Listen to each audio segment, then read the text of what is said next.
Olá pessoal, tudo bem com vocês? Espero que estejam todos muito bem. A gente vai dar continuidade à nossa disciplina, de física. E aí a gente está organizando a aula de introdução e trabalhando alguns temas que são muito relevantes e que a gente vai utilizar com muita frequência, vai comentar com muita frequência ao longo das nossas aulas, tá certo? A gente vai falar um pouquinho sobre potência de 10, sobre a ideia de notação científica, sobre medidas, sobre as principais unidades de medidas e sobre ordens de grandeza, tá? Dentro das principais unidades de medida, um fator importante que nós vamos falar é sobre o SI. Que é o SI, Rogério? Sistema Internacional. Vai falar um pouquinho daqui a pouco, tá certo? E sobre ordens de grandeza, tá bom? Então, vamos em frente que atrás vem gente. Potência de 10. O que é uma potência de 10? Potências de 10 são formas que nós temos de escrever os números, tá? E organizá-los utilizando a base 10, tá bom? Base 10, tá certo?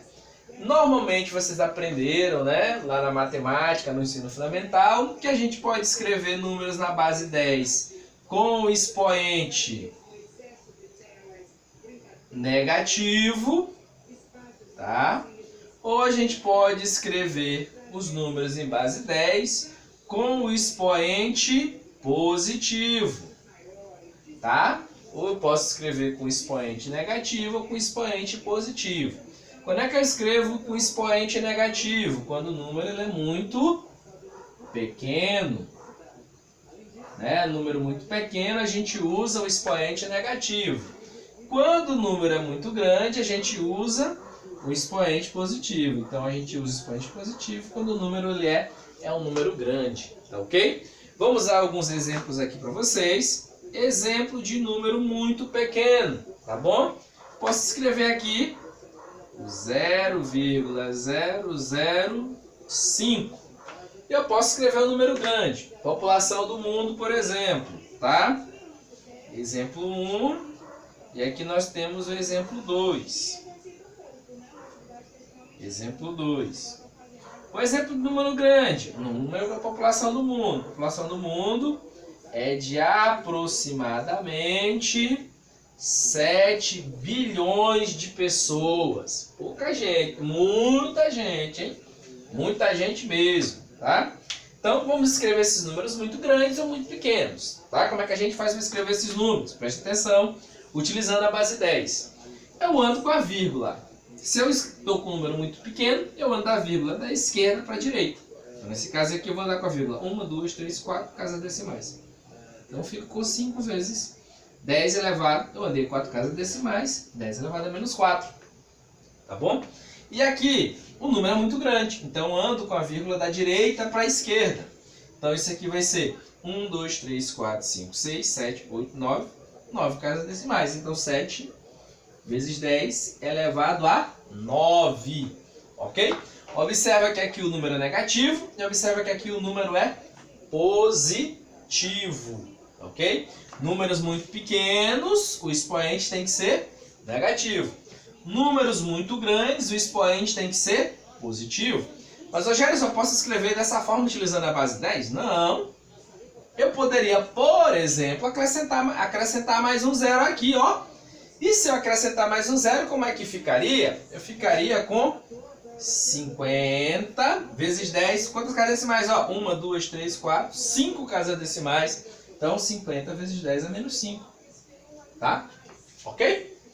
Eu poderia escrever esse número aqui de forma diferente? Poderia. Eu poderia conferir aqui com 0,7. Então, isso aqui é a mesma coisa aqui.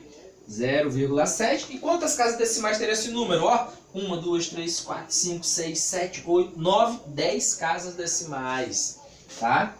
10, ou seja, nós teríamos 10 casas depois da vírgula. Então, 0,7 vezes 10 elevado a décima. Podia ser também menos aqui em cima? Podia, ó. Podia fazer 1, 2, 3 casas decimais. Então, poderia escrever assim, ó. 0,5 vezes 10 elevado a menos 3. É uma opção também. Então, existem diferentes formas de você escrever o mesmo número utilizando a base 10, tá bom? Mas aí entra um fator importante na física, que é o fator de nós utilizarmos a notação científica. Por que a gente vai utilizar a notação científica? A notação científica é uma forma da gente padronizar as unidades de medida, a forma como a gente escreve as nossas medidas, escreve os nossos números, tá bom? Quando a gente padroniza, tá? Com a notação científica, fica uma forma bem enxuta e bem clara de como a gente vai sempre escrever os números da mesma maneira, tá certo? Então vamos lá entender como é que a gente escreve notação científica. Preste bastante atenção, porque vocês não prestam atenção no que a gente fala, tá? Então vamos lá.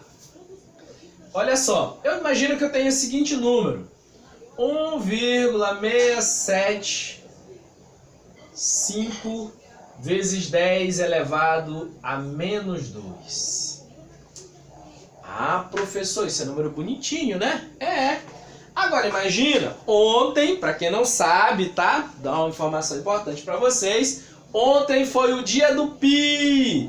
O que é o pi? O pi é o número 3,14. Tem um monte de casas decimais depois da vírgula. Vou até pegar aqui o celular para ver quantas casas decimais já se conseguiu calcular no pi. Então, o pi, tá bom?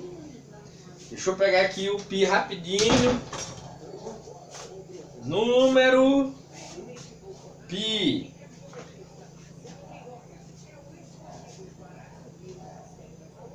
Olha, o número pi, esse símbolozinho bonitinho aqui, ó. Tá bom? Esse númerozinho bonitinho aqui. E qual o valor dele?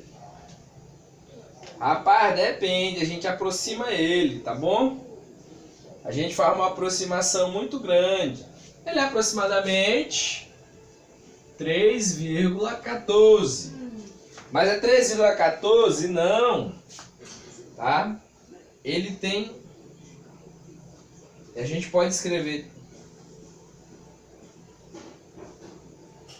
3,159, tá? Então ele não tem o valor exato. Mas, Rogério, como é que a gente... Eu tenho um outro número bem interessante na natureza, tá? Que é o número neperiano. Algarismo neperiano. Algarismo neperiano. Ele é representado por um ezinho, gente, ó. Esse ezinho aqui é o número neperiano, tá? E ele é representado por... Eu quero...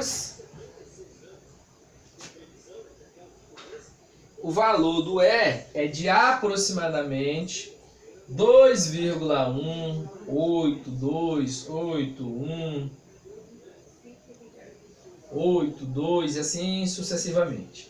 Ele é também, assim como o pi, um número irracional. Rogério, eu tinha ouvido falar do pi, mas nunca tinha falado no número neperiano. O número neperiano aparece algumas coisas bem interessantes na gente, no nosso cotidiano. Vou dar um exemplo, se usa o logaritmo neperiano. E o logaritmo neperiano, por exemplo, ele é um dos responsáveis, tá, por definir, por exemplo, as espirais do girassol. E, Rogério, só as espirais do girassol? Por isso, só aí já serviu alguma coisa, mas não é só por isso não. Olha para a Via Láctea. Pois é, a Via Láctea é definida, a ordem de como os tentáculos, né, os tentáculos, entre aspas, da Via Láctea são organizados, né? Lembrando que nossa galáxia é uma galáxia em espiral, também segue o número neperiano. Só isso? Não, o caracol também segue o número neperiano, aquele girozinho da concha do caracol, também segue o número neperiano. É um número que está na natureza. Ah, rapaz, então quer dizer que os números irracionais estão presentes na natureza? Então, o pi, por exemplo, alguém sabe o que é o pi? O pi é a divisão do diâmetro da circunferência, né? Do comprimento da circunferência pelo seu diâmetro. Comprimento da circunferência por diâmetro dá o valor de pi, tá bom? Matemático, por exemplo, tá bom? E o número neperiano a gente encontra ele na natureza, ok, gente? Beleza. esse número, tá? Ele foi utilizado pela primeira vez por um grande matemático chamado Euler, tá? Um cara fantástico. Se vocês puderem estudar um pouquinho sobre a história de Euler, vocês vão ver que foi um cara fenomenal. Século 17, o cara produziu 1/3 de tudo que foi produzido em ciência e em tecnologia, na área de física, matemática, engenharia naval, em várias outras áreas foram produzidos por um cara chamado Euler, tá? Beleza. Ô Siri, não me atrapalha na minha aula, Siri, por favor. Beleza, gente? Então, como é que a gente faz para a gente escrever números muito grandes ou números muito pequenos em notação científica?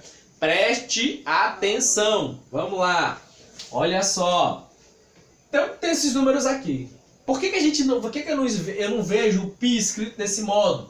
Porque eu escrevo π em notação científica, tá? Então, eu vou escrever todos esses números aí em notação científica. Como é que eu escrevo todos esses números em notação científica, Rogério? Eu escrevo todos esses números do seguinte modo. Primeiro, todo número, quando eu vou escrever em notação científica, ele é composto por 3 algarismos, tá? Todo número vai ser composto por 3 algarismos, tá certo? Beleza. Esses 3 algarismos vão ser acompanhados de uma base 10, ó. Lembra que eu falei da base 10 agora há pouco? Todos esses números vão ser acompanhados de uma base 10, tá certo? E elevados a um expoente, aqui, ó. Então, eu escrevo todo e qualquer número, tá bom? Em notação científica do seguinte modo: um número antes da vírgula, 2 números depois da vírgula, multiplicados pela base 10, que está elevada a um expoente. Lembrando que esse expoente pode ser positivo, negativo ou zero. Tá bom? Só para a gente lembrar esses detalhezinhos. Então, como é que eu escrevo esses números aqui em notação científica? Olha como é que eu vou escrever, tá? Esse primeiro número aqui, eu vou escrever do seguinte modo: 1,6 vezes 1,67 vezes 10 elevado a menos 2. Mas tem um detalhe importante. Qual é o detalhe importante? É que eu tenho, olha, o número só tem 3 casas decimais, porque o Jack só deixou 2. A gente usa o seguinte princípio. Qual é o princípio que nós vamos utilizar? Se o terceiro, quarto, quinto número estiver, desse número aqui que eu tenho aqui, ó. Observa que eu tenho o terceiro número depois da vírgula, tá bom? Se esse número aqui, ele for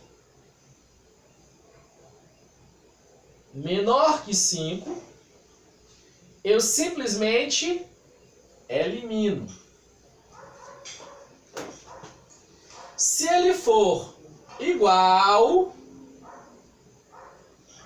maior ou igual a 5, o que eu faço com ele? Eu adiciono uma unidade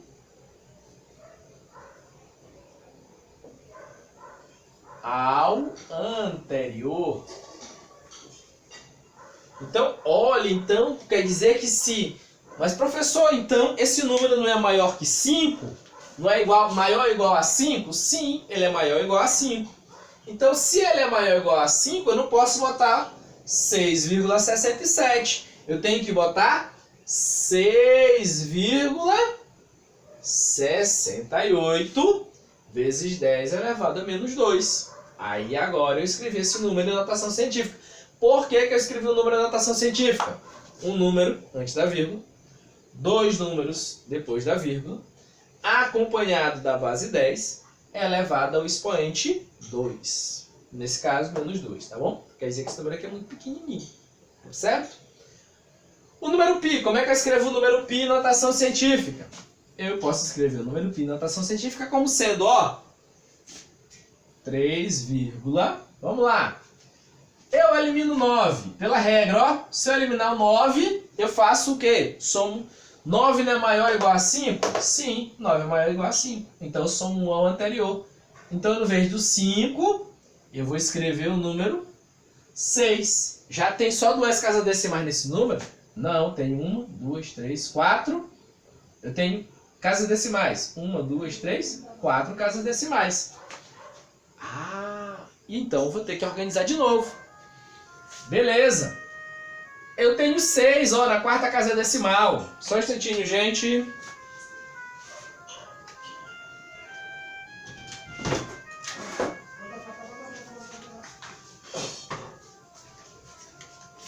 Voltando, eu tenho 6 na casa decimal. Como eu tenho 6 e 6 é maior ou igual a 5, o que eu faço? Eu elimino o 6, ó. Eliminei o 6.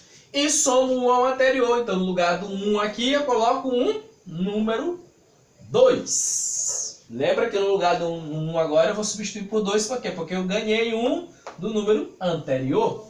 Tá certo? Beleza? Agora, eu tenho quantas casas depois da vírgula? 1, 2, 3 casas depois da vírgula. Mas eu não posso ter 3 casas, eu preciso só ter 2 casas depois da vírgula. Então, nesse caso, eu vou ter que substituir o 2 também. Cancelar o 2, ó. Cancelo 2. E somo 1 ao menos 4, certo? Errado. Por que eu não posso somar 1 ao 4? Porque o 2 é menor que o 5. Como o 2 é menor do que o 5, tá certo? Como ele é menor, o que eu tenho que fazer? Eu preciso eliminar o 2 somente. Então, eliminando o 2, eu já resolvo o problema. Eu não preciso somar nada ao 4. Então, o valor aproximado de π em notação científica é de 3,14. Beleza, galera? E como é que eu faço o número neperiano em notação científica? O número neperiano em notação científica, vamos lá agora, aplicando o método mais rápido. 2 é menor que 5, elimino. 8 é maior que 5, elimino, somo 1 ao anterior, então no lugar do 1 fica 2. 2 é menor que 5, elimino. 8 é maior que 5, eu somo 1 ao anterior, então no lugar do 2 eu fico com 3. 3 é menor que 5, eu elimino. 8 é maior que 5, eu elimino e somo 1 ao anterior. Então, no lugar do 1, eu fico com 2. Então, a notação científica do número neperiano vai ser de 2,72 aproximadamente. E, Rogério, mas aqui não tem base 10. Tem sim, só que está subentendida. Por quê? Porque eu fico multiplicando por 10 elevado a 0. E todo número elevado a 0, para quem não lembra, é igual a 1. E qualquer coisa multiplicada por 1 dá ele mesmo. Então aqui, quando eu escrevo esses números, eles estão multiplicados, eles estão organizados na base 10 também. Tá bom? Aqui tem base 10. Só que é 10 elevado a 0. E todo número elevado a 0 vale 1. E Rogério, 0 elevado a 0 vale 1 também? Não, 0 é uma indeterminação, tá? 0 elevado a 0 é uma indeterminação matemática. Entendido, galera? Então, guarda a informação aí, continue nos acompanhando, tá bom? Mas vamos ver outros números que a gente pode organizar em notação científica, tá bom? Que a gente pode organizar na notação científica, bom? E aí, nesses aqui, a gente tem que prestar bastante atenção. Vou dar um exemplo. 0,0005897. 4.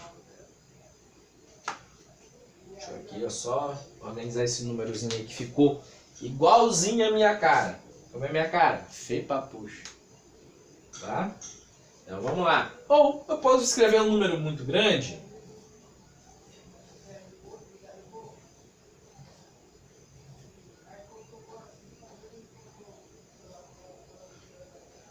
Vamos lá. Como é que eu escrevo esses dois números em notação científica? Primeiro, lembra? Tem que ter um número antes da vírgula, 2 números depois da vírgula, base 10 elevado a um expoente. Tá? Então, vamos lá. Deixa eu só, para fazer vocês organizarem melhorzinho aqui, eu vou fazer aqui, ó.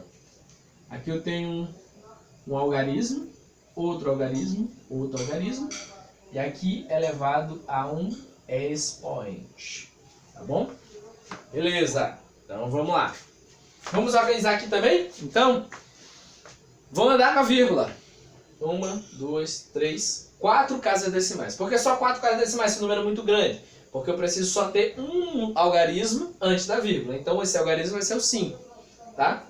Então ficou 5,8974 vezes 10 elevado a quanto? Quantas casas eu andei? 1, 2, 3, 4. Então 10 elevado a menos 4. Por que menos 4? Porque esse número é um número muito pequeno. Entendido? Beleza. Então, vamos organizar. Já resolveu o meu problema? Já estou com o número organizadinho, base 10 elevado ao expoente. Mas eu só posso ter na notação científica 2 números depois da vírgula. Então a gente tem que organizar aqui usando os princípios, esses 2 princípios aqui. Tá bom? Beleza, como é que a gente faz então a aproximação? 4 é menor que 5, eu elimino. Então, não coloco nada no lugar do 7, boto só o 7zinho lá. Beleza? E o 7? O 7 é maior que 5. Como o 7 é maior que 5, eu tenho que eliminar esse 7. E aí eu somo um ao anterior. Então, no lugar do 9, vai dar 10. Então, 9 mais 10, ou 9 mais 1 dá 10. Então, eu somo 1 para cá agora também, ó.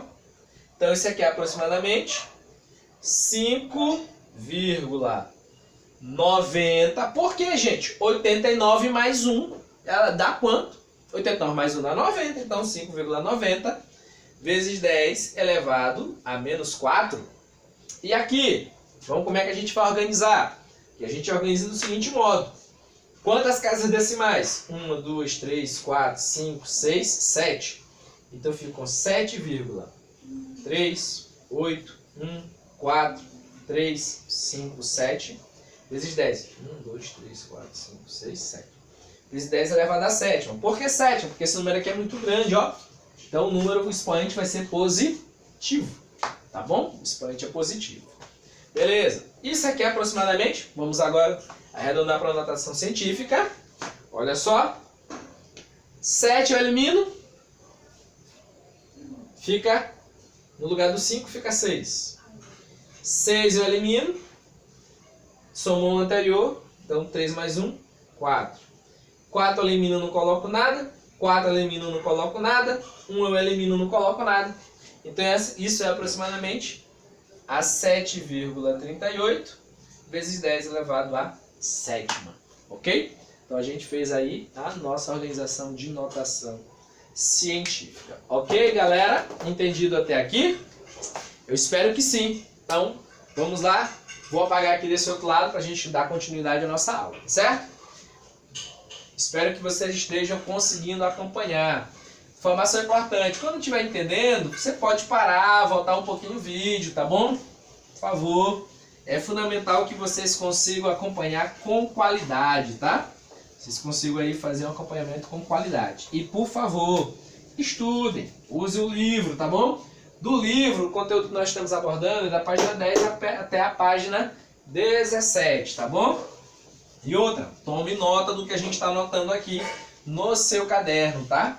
Escreva no seu caderno as informações para que você consiga fixar melhor também, tá?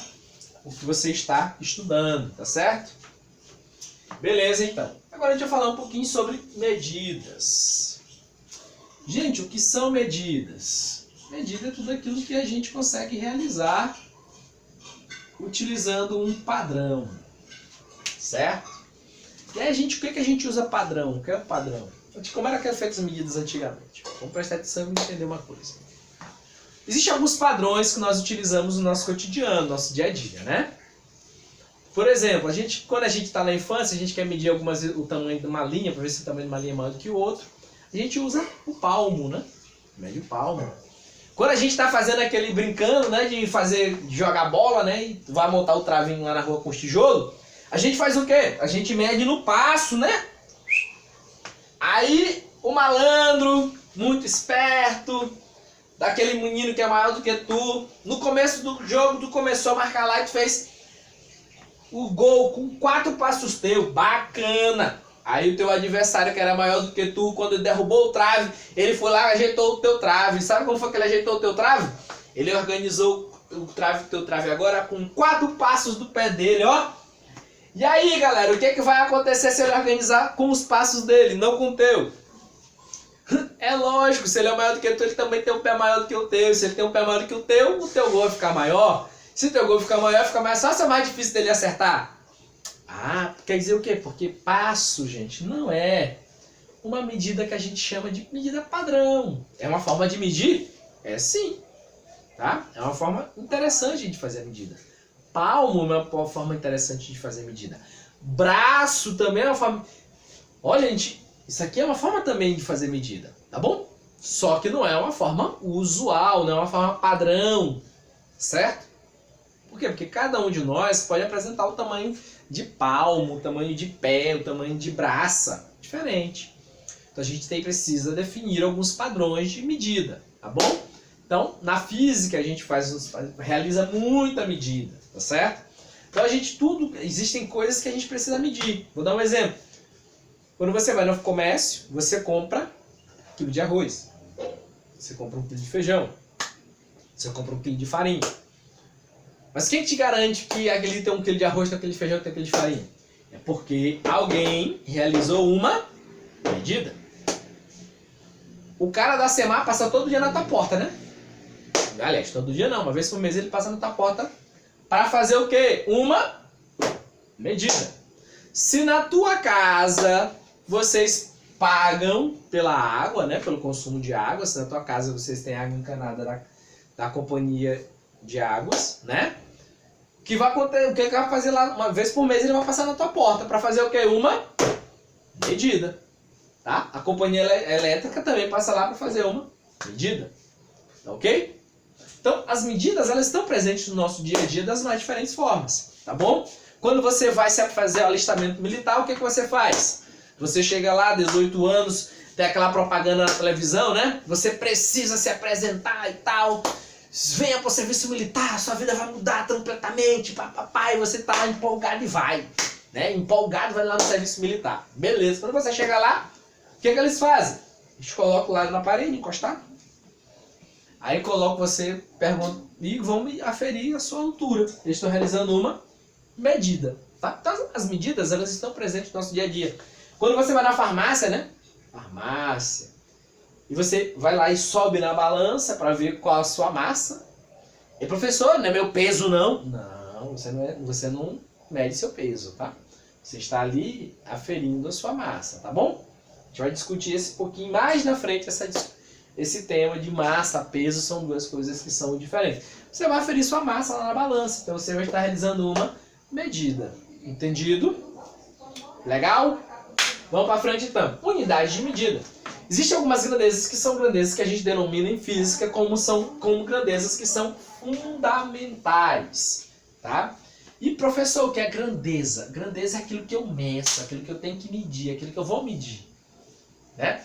A altura é uma grandeza, o comprimento de um fio é uma grandeza, uma área de um terreno é uma grandeza, tá bom? A corrente elétrica que passa por um fio é uma grandeza, a velocidade do vento é uma grandeza, tá? Então são coisas que a gente mede, né? Aqui, por exemplo, choveu à noite, choveu agora aproximadamente 14 centímetros, tá? Gente, é muita chuva. Mas isso foi possível por quê? Porque se realizou uma medida. Bom, então, na natureza, para entender a natureza, a gente precisa realizar medidas. E para realizar medidas, a gente precisa definir alguns padrões, a gente precisa entender o que a gente está usando como padrões. E a gente precisa definir, então, unidades de medida. Existem algumas unidades de medida que são fundamentais, que são aquelas que a gente usa por base. O que é um fundamento? O que é uma grandeza fundamental? É aquela que a gente escreve as outras em função dela. Ok? Vou dar um exemplo, tá? De grandeza. Uma coisa que é fundamental, tá bom? Quando a gente fala fundamental em física, a gente está querendo dizer que é uma coisa que você precisa dela para entender o restante das outras coisas, né? Vou te dar um exemplo. Para que você entenda a física, é fundamental o quê? Que você primeiro saiba ler. Se você não souber ler, nada feito. Então saber ler é fundamental. Para que você entenda algumas coisas de física com um pouquinho mais de profundidade e tal, você precisa ter, às vezes, um domínio um pouquinho maior da matemática. Então, entender matemática, compreender matemática para entender física é fundamental. Então, o conceito de fundamental está associado em aquilo que você precisa saber, aquilo que você precisa dominar ou você precisa compreender para que você possa dar um passo à frente, tá bom? Então, existem algumas unidades de medida que são fundamentais. Quais são algumas delas, por exemplo? Tá? Algumas dessas unidades fundamentais é, por exemplo, o quilograma. O quilograma é a unidade de medida de massa. Massa, professor, é a massa de pedreiro que o pedreiro faz? Não, massa é a porção de matéria, tá? Então, porção de matéria que a gente define, que a gente afere a massa, tá? A gente afere a massa em quilograma. E professor, mas lá em casa a gente usa grama. E professor, eu tenho um vizinho que ele mede as coisas assim, tá vendo? Aquela balançazinha pequenininha. Aí ele bota uma pedra lá, aí ele mede em grama, né? Ou em miligramas? Sim, mas a unidade padrão é o quilograma. Não quer dizer que só tenha essa para medir, aferir a massa. Pode ter outras, mas o quilograma é o padrão. Entendido? Outra unidade fundamental é o metro. E professor, o metro é a unidade fundamental de quê? É a unidade fundamental de comprimento. Tá? O metro é a unidade fundamental de comprimento. Quer dizer que só tem o metro? Não.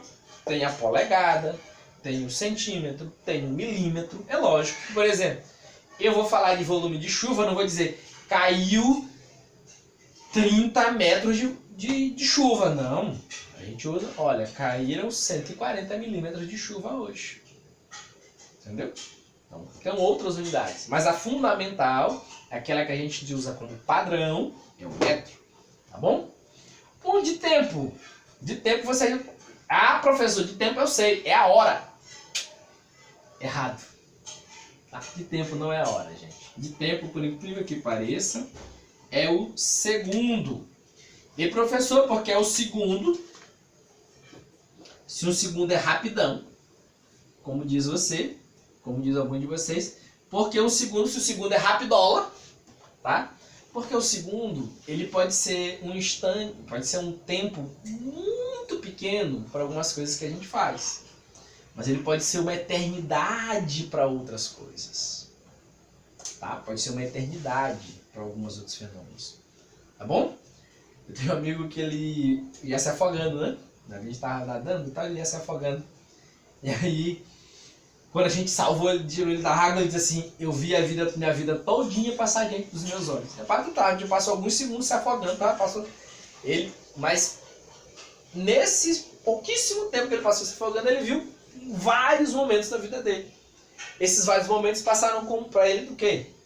Unidade de tempo de segundo. Não foi nem minuto, foi segundos. Ele viu vários momentos. Entendeu? Então, um segundo... Uma imagem, por exemplo, quando você assiste uma televisão, uma imagem, um segundo de imagem tem normalmente 24 telas diferentes organizadas de forma sucessiva dentro de um segundo. Então, um segundo acontece muita coisa. Tá? Em um segundo, tá? O som se propaga 340 metros. Então, observa o tanto de distância, 340 metros que o som percorre em um segundo. Tá? Então, a unidade de medida de tempo padrão, tá certo? Que nós utilizamos é o segundo, tá?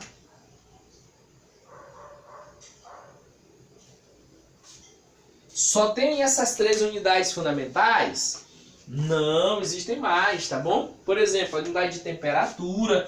Ai, hoje está muito quente, as temperaturas estão muito elevadas. A unidade de temperatura que aparece lá nos jornais, tá bom? É o grau Celsius, mas em ciência a gente não usa grau Celsius, a gente usa o Kelvin. Lá no segundo ano a gente vai entender por que nós utilizamos o Kelvin, tá bom? Mas a gente usa como unidade de medida padrão de temperatura o Kelvin. Ok? Beleza, maravilha, galera! Então, são algumas das unidades de medida que a gente realiza e que a gente utiliza como padrão, tá bom? Que a gente utiliza como padrão. Existem outras. Por exemplo, temperatura. A gente afere a temperatura, mede a temperatura em graus Celsius. Nos Estados Unidos ou na Inglaterra eles medem em Fahrenheit, tá? Mas a unidade padrão na ciência é o Kelvin, tá bom? Unidade de tempo é o segundo, unidade de comprimento é o metro e a unidade de massa é o quilograma, tá bom? Essas unidades, elas não surgiram do nada, elas precisaram passar por um processo de evolução, tá? Não foram definidas agora. Antigamente se utilizava como padrão, por exemplo, as medidas do rei, o palmo do rei, o tamanho do pé do rei, a altura do rei, assim que se definia as coisas, tá? Mas é uma medida padrão não, porque toda vez que mudava de rei, tinha que se refazer as medidas, tá bom? Não é uma medida padrão, entendido? Então, o que a ciência fez? Se resolveu unificar as unidades de medida, tá? E aí se unificou a partir do padrão. Não quero dizer que todos os países do mundo usam o quilograma. Não. Tá bom? Nem todos os países do mundo usam o quilograma. Tá certo? Nem todos os países do mundo usam o metro. Nem todos os países do mundo utilizam como unidade padrão o segundo ou como temperatura o Kelvin. A gente, por exemplo, não usa o Kelvin como padrão. A gente usa o grau Celsius. Ok? A temperatura em Celsius, tá? Como padrão. Ok? Beleza. E aí a gente vai falar um pouquinho sobre ordens de grandeza. O que são ordens de grandeza? São a forma que a gente tem de comparar números, tá? Comparar números. Quando nós comparamos números, a gente vai com valores, coisas, a gente vai comparar e vai utilizar o padrão de ordens de grandeza. Vou dar um exemplo, tá? Aqui em ordem de grandeza.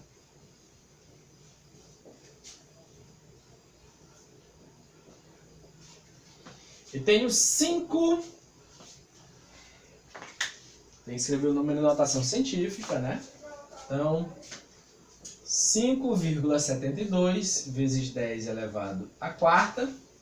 E eu tenho 5,72 vezes 10 elevado a menos 6. É o mesmo número? Aqui, os algarismos iniciais, sim. Mas o que diferencia? O que diferencia um do outro é a base 10. Ou seja, o que diferencia é a ordem de grandeza. Esses números têm ordens de grandeza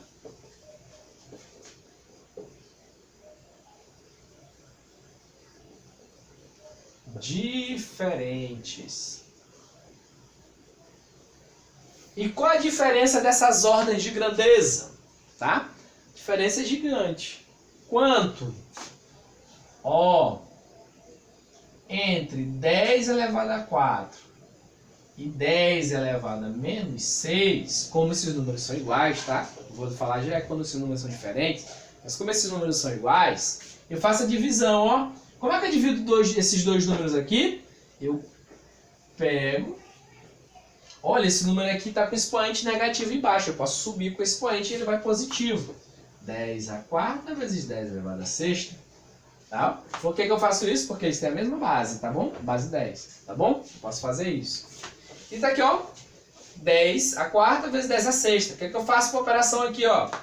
Conservo a base, que é igual, 10. E somos expoentes. 4 mais 6, 10 elevado a 10. Ou seja, esse número aqui... Qual a diferença deles? Ele tem uma ordem de grandeza, tá? Superior, igual, na verdade, a 10 elevado a 10. E tá em 10 ordens de grandeza. Esse número aqui, ele é 10 ordens de grandeza menor do que esse. Ou, esse número de cima tem 10 ordens de grandeza a mais do que esse aqui de baixo. Ok? Beleza? Vamos em frente. Como é que a gente define ordem de grandeza? Preste atenção. Então, a ordem de grandeza desse aqui é de 10 a menos 6. E a ordem de grandeza desse aqui é de 10 elevado a... Opa! Só corrigindo. A ordem de grandeza desse aqui é 10 elevado a menos 5. E a ordem de grandeza desse aqui é 10 elevado à quinta. Por que, Rogério? Porque a gente define ordem de grandeza do seguinte modo, preste atenção. Se o número for 1,6 é o padrão para definição de ordem de grandeza. Se o número for maior que 1,6, ou seja, números maiores, se o número é maior do que 1,6, o que eu faço com a ordem de grandeza? Eu somo 1 ao 10, eu somo 1 ao número anterior, ao expoente. Então, eu vou fazer com o expoente mais 1. E se o número for menor ou igual a 1,6, eu vou manter só o expoente na ordem de grandeza. Como assim, Rogério? Preste atenção. Aqui eu tinha 5,72. Qual a ordem de grandeza desse número bem aqui? Inicialmente parece ser o 4, né? Mas não é o 4. Por quê? Porque esse número aqui é maior que 1,6. Então a ordem de grandeza dele é quanto? 10 elevado à quinta. Beleza? Esse número aqui, ele é maior do que 1,6 também. Então qual a ordem de grandeza dele? 10 elevado a menos 6 mais 1. 10 elevado a menos 6 mais 1 dá quanto? 10 elevado a menos 6 mais 1 dá 10 a menos 5. E 4 mais 1, 5. Agora, se esse número for 1,2 vezes 10 elevado a 4, qual vai ser a ordem de grandeza? A ordem de grandeza, eu vou chamar de OG, vai ser 10 elevado a 4. Por que 10 elevado a 4? Porque esse número ele é menor que 1,6. Ok, pessoal, por hoje é só. Por favor, estudem o livro de vocês da página 10 até a página 17. Na próxima aula nós continuamos, tá? Sucesso para todos. Abraço!